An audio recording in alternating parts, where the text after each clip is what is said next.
분류증 사실했고, 그 다음에 증거조사 절차로서 서증, 문서 제출 명령 등 중요한 것의 절차를 이야기했고, 그 다음에 자유심증주의 이야기를 했고, 그 다음에 지금 증명책임 얘기를 6-6 마지막에서 하는 거야. 그래서 증명책임을 부담하는 당사자의 증명의 부담을 감경하고 증명의 곤란함을 완화하기 위해서 법률은 어떠한 형태의 어떠한 배려를 하고 있는가, 법률에서 어떤 배려를 하고 있느냐, 그 다음에 법률로서 배려되지 못한 부분에서 학설이나 판례는 또 어떤 보완적인 배려를 하려고 이야기를 하고 있는가를 생각해 봐라. 법률 자체에서는 아예 증명책임을 전환한 경우도 있어.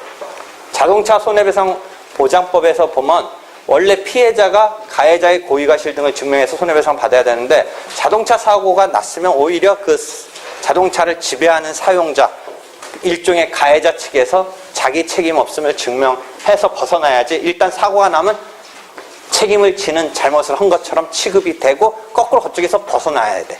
그러니까 일반적인 불법행위에서는 당한 사람이 가해자의 잘못을 증명해내야 되는데, 교통사고 난 것만으로 그쪽이 일단 잘못한 것급으로 들어가면서 그쪽이 벗어나야 돼. 그런 식으로 법이 증명책임을 전환해 놨어. 그 다음에 법률상의 추정이라고 해서 조문에 아예 저번 때 얘기했듯이 A라는 사실로부터 B라는 사실을 추정한다.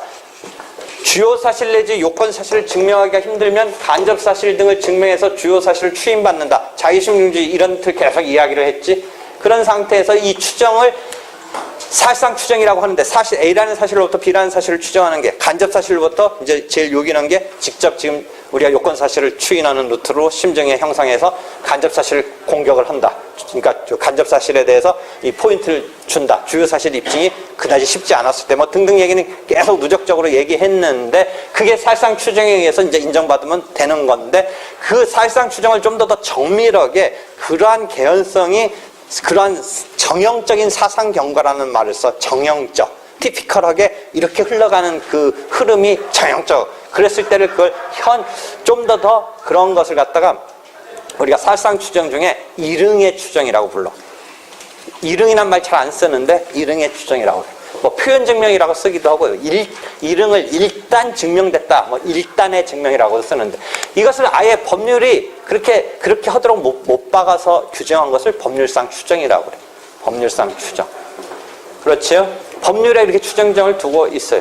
뭐 20년간 소유의 의사로 점유해서 점유취득 이런 것을 인정받을 때 그 20년간 점유의 개수 사실을 잘 증명해내면 다행이겠지만, 설사 그렇지 않아도 점유 개시 시점과 마지막 시점을 가지고 그 사이 시점도 점유했다라는 추정을 받는다든지, 뭐 이런 식으로 법률의 규정에 마련되어 있을 때 그것을 법률상 추정이라고 한다라는 거죠. 민법 198조가 점유 계속의 사실은 이때 20년간에 있어서 전후의 그 앞하고 뒤하고 해서 사이의 계속까지 증명받는 이런 것이죠. 그 다음에 권리 추정, 사실 추정을 요 속에서 또 나누는데, 원래 사실상의 추정과 법률상의 추정이라는 분류 카테고리, 그 다음에 법률상의 추정에서 속에 들어가서 그 법률의 규정에서 추정되는 사실이냐 권리냐에 따라서 법률상 추정 속에서 사실상 추정이 있고, 법률상 추정 속에서 권리를 추정하는 경우가 있는데, 근데 권리 추정은 민법 200조가 점유한다는 사실로부터 그 점유할 만한 본권이라는 권리를 추정하는 민법 200조가 있다라는 설명이 펼쳐지네요.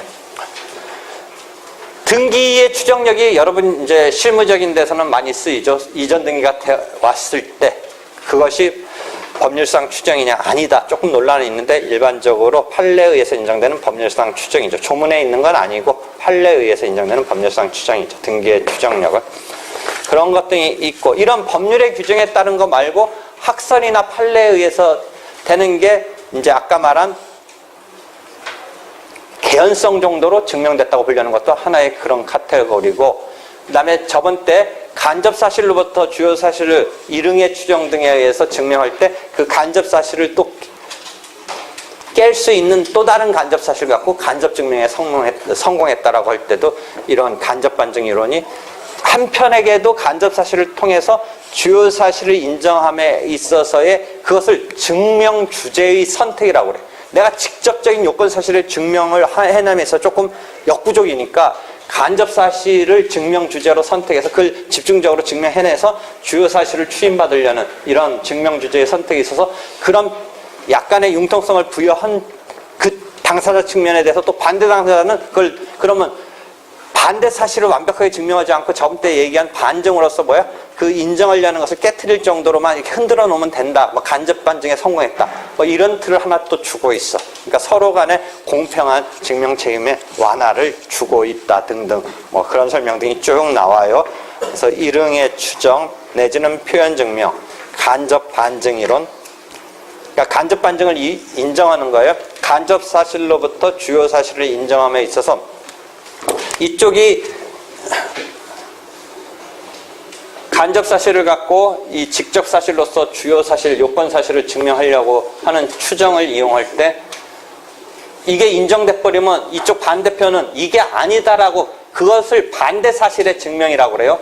원래는 증명 책임을 지는 자가 그 사실을 뭐 부자관계를 증명한다든지 대여 사실을 증명해야 되는데 그때의 반대 사실이라는 것은 부자가 아님을, 부자관계가 없음을, 대여 사실이 없음을 그렇게 증명해서 깰 수 있으면 그 반대 사실 증명할 수 있으면 뭐 더할 나위 없는데 이쪽도 그게 만만치가 않으니까 이 추인을 흔드는 어떤 간접 사실을 주장해서 이게 채택되면서 이게 갈 뻔하던 게 추인이 갈 뻔하던 거가 흔들리는 이 경우 그때 말한 게 뭐였어요?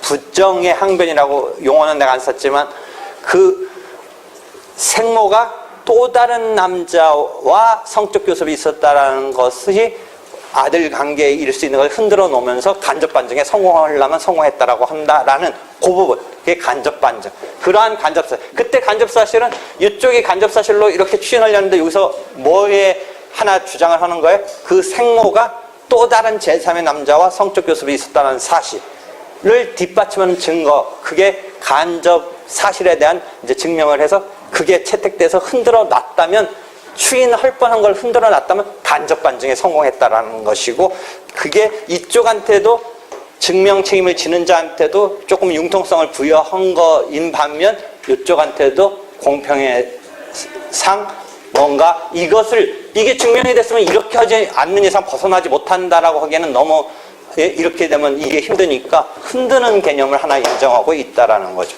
흔들어서 깰 수 있는 것을. 그래서 간접 반증 이론이 나온다.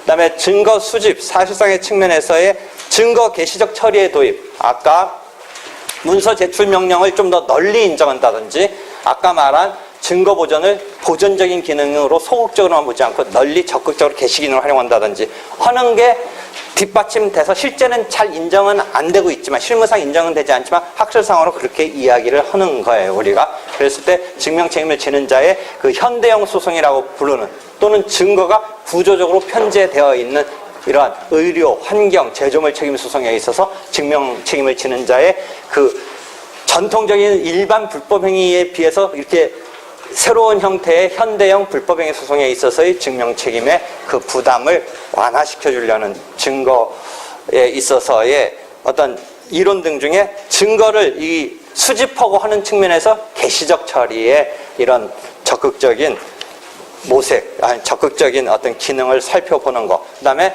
모색적 증명이라고 해서 이게 탐색, 모색하는 뭐 이런 거. 원래 우리가 기본적인 우리 법상의 증명은 자기가 뭔가라는 사실을 전제한 다음에 그것을 뒷받침하는 증거를 신청해서 채택돼서 하는 건데 가공적으로 어떤 아까 말한 대로 헬리콥터가 왜 떨어졌는지 모른다.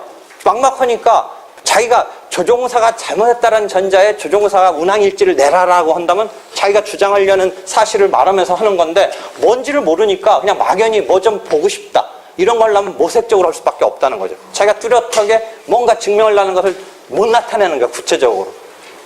이게 뭔지를 모르니까 아까 진짜 생각지도 못하게 뭐예요?